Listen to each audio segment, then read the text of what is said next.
Angkatan bersenjata Yaman dilaporkan kembali meluncurkan rudal balistiknya menyasar wilayah Israel pada Kamis 10 Juli.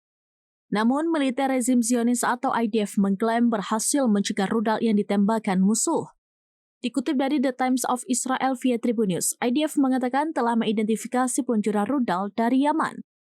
Sistem pertahanan udara diaktifkan untuk mencegah ancaman tersebut. Sementara serangan itu memicu sirine di beberapa bagian Israel Tengah, wilayah Yerusalem, dan beberapa permukiman tepi barat. IDF mengumumkan bahwa pertahanan udara mencegah rudal yang ditembakkan dari Yaman. Belum ada laporan langsung mengenai korban luka atau kerusakan akibat puing-puing tersebut.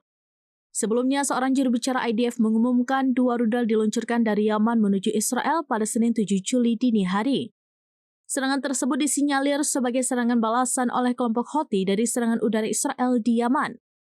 Otoritas setempat menyatakan mayoritas serangan masih bisa ditangani melalui upaya intersepsi sistem pertahanan Israel.